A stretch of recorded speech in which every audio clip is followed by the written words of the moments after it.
पूरी दुनिया में आज मुहर्रम मनाया गया।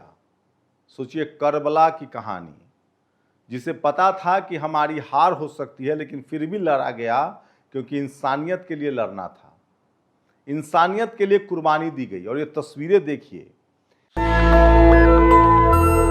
ईरान के राष्ट्रपति पजिस्कियन की है, जो आज मुहर्रम करबला वाल को याद कर रहे हैं। पूरी दुनिया में मनाया गया, लेकिन आज का जो दिन है वो खास है। इस्लामोफोबिया से ग्रसित पूरी दुनिया के लोगों को आज बड़ा सबक मिला है। जानते हैं अमेरिका क्या कह रहा है? कि मैं ईरान से सोयाबीन खरीदूंगा, चावल के बदले मैं मक्का खरीदूंगा। वो सोयाबीन के साथ साथ तेल और गैस भी लेना चाहता है। आज करबला का ये जो मुहर्रम है, पूरी दुनिया के मुसलमान ईरान के लिए सुपुर्द कर रहे हैं, ईरान की जीत का जश्न में तब्दील कर रहे हैं। आप सोचिए, और फिलिस्तीन के लिए दुआ कर रहे हैं। एक भारतीय मूल के अधिकारी ने यूनाइटेड नेशंस में कहा है कि फिलिस्तीन में 40,000 बच्चों को इजराइल ने जानबूझकर मार दिया। 40,000 बच्चे, यह खुद यूनाइटेड नेशन में कहा गया है। संयुक्त राष्ट्र ने यूनाइटेड नेशन ने बेंजामिन नेतन्याहू को, इस शख्स को जेनोसाइड का दोषी पाया है, हत्यारा कहा है। इंटरनेशनल जस्टिस को पहले ही बेंजामिन नेतन्याहू को दोषी कह चुका है। आप सोचिए, कल्पना कीजिए किस तरह से पूरी दुनिया को गुमराह किया गया।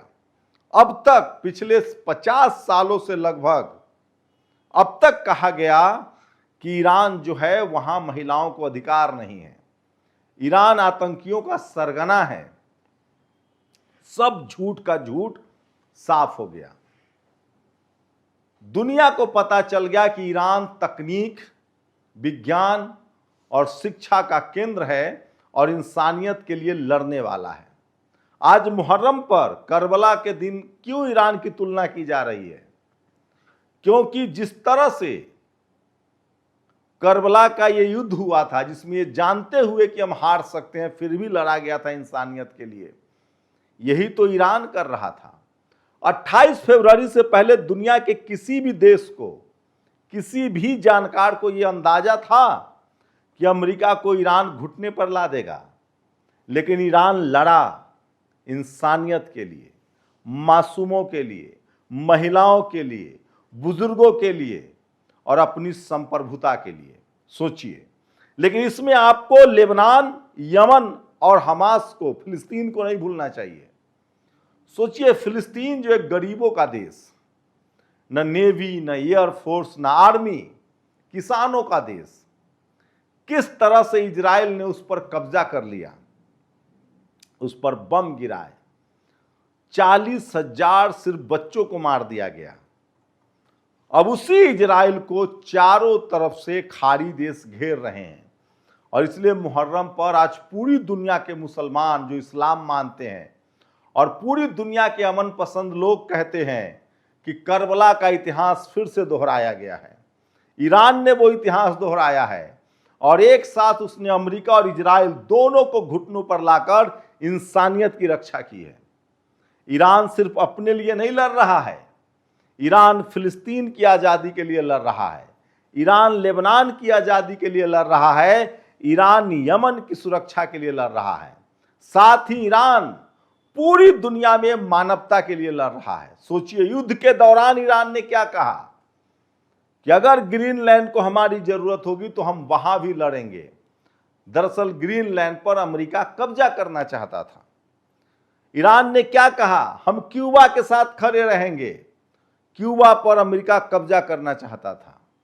वेनेजुएला में जो महाभूकंप हुआ है, जिसमें लाखों लोग इस त्रासदी के शिकार हुए हैं, हजारों लोग गायब हैं, ईरान ने कहा कि हम मदद पहुंचाएंगे। उस वेनेजुएला को, जिसके राष्ट्रपति को अमेरिका और ट्रंप ने अपहरण कर लिया और अपना एक पपेट बैठा दिया। दरअसल यही चाहता था अमेरिका कि ईरान पर कब्जा कर लिया जाए। इजराइल, फिलिस्तीन, यमन और लेबनान पर कब्जा करके ग्रेटर इजराइल बनाना चाहता था। बाद में वो तुर्की पर कब्जा करता और धीरे धीरे एक एक खाड़ी देशों को वो खाने की फिराक में था। लेकिन सोचिए, एक ईरान ने अमेरिका और इजराइल के मंसूबों पर पानी फेर दिया है। इसलिए मैं इसको मुहर्रम और करबला के इतिहास से जोड़ रहा हूं।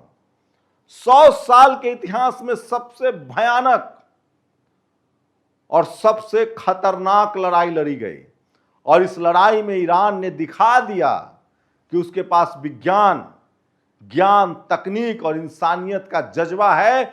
और यही करबला, और इसीलिए मुहर्रम मनाया जाता है, यही करबला में हुआ था। ईरान इस युद्ध में विश्व विजेता बनकर निकला। ईरान ने अपने तकनीक के दम पर अमेरिका के सारे जेट गिराए, युद्धपोत डुबाए, उसके सारे खाड़ी देशों के ठिकाने नेस्तनाबूद कर दिए। और अब ईरान बनाने जा रहा है मुस्लिम नेटो, मतलब सारे खाड़ी देश, एशिया के मुस्लिम देश एक मिलकर नेटो का निर्माण करेंगे, और अगर किसी ने हिमाकत की तो उसकी रक्षा करेंगे। इसलिए मैं इसको कह रहा हूं कि एक करबला की जीत जैसा लगता है, और इसलिए आज पजेस्कियन ने भी मुहर्रम मनाया। दुनिया भर में इस्लाम को मानने वाले, इंसानियत को मानने वाले आज खुश हैं। इस त्योहार को आप अमेरिका और ईरान से जोड़कर देखिए। मैं फिर कह रहा हूं, आज दुनिया में ईरान की इसलिए वाहवाही नहीं है कि उसने अपनी संप्रभुता बचाया है। आज दुनिया का कौन सा ऐसा देश है जो अमेरिका के आतंक से खार नहीं खाया हुआ था, जो अमेरिका के दबाव में नहीं था, जो अमेरिका के टैरिफ से परेशान नहीं था। मैं भारत के लोगों को बताना चाहता हूं, आप हिंदू मुस्लिम के बारे में मत सोचिए।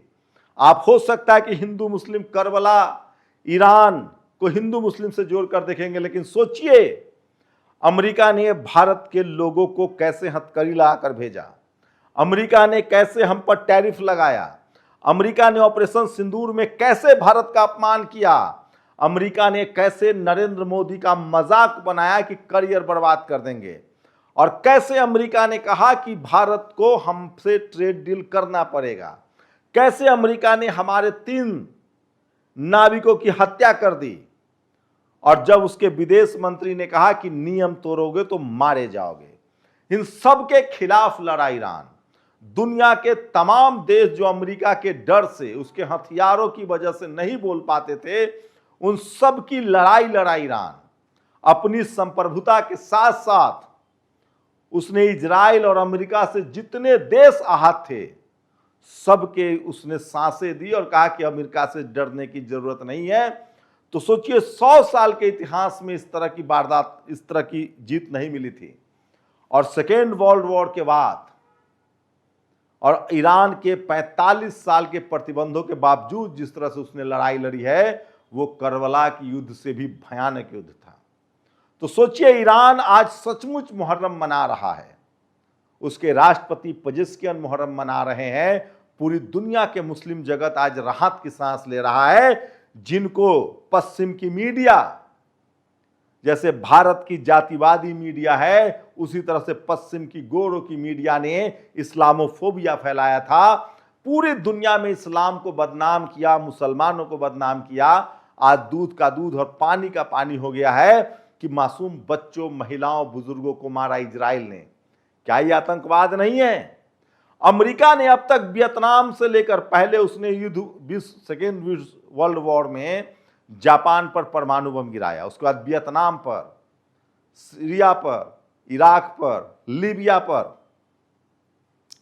जब चाहा जहां चाहा उसने बम गिराए। साउथ कोरिया तक पर बम गिराए, भारत के लोगों को हथकड़ी लाकर भेजा।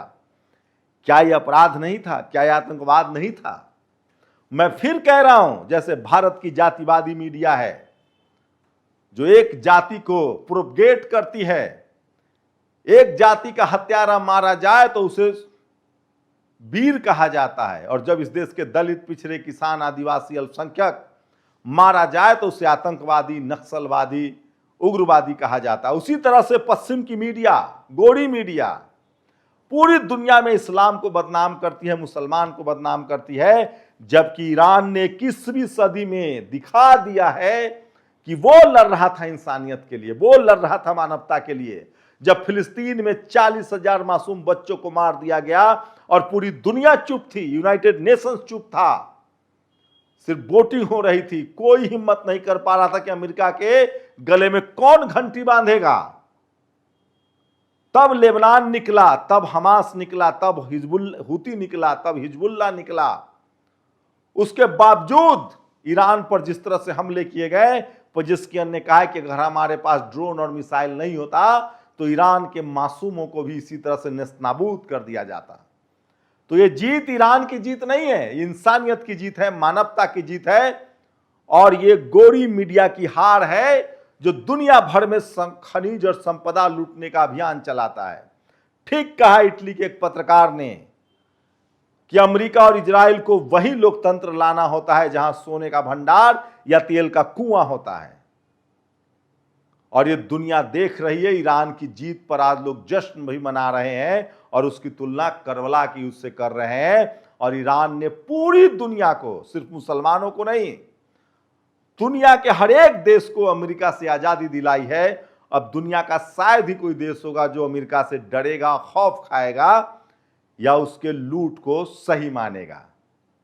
और पूरी दुनिया से इस्लामोफोबिया भी हट गया है और मुसलमान और इस्लाम को जो लोग दकियानूस और आडंबर कहते थे, उन्होंने ईरान की ताकत देख ली, विज्ञान देख लिया, तकनीक देख लिया और उनको लग गया है कि इंसानियत का रिश्ता किसी धर्म से नहीं है। इंसानियत सभी धर्मों में हो सकता है, सभी देशों में हो सकता है, और लूट भी किसी धर्म से जुड़ा हुआ नहीं है।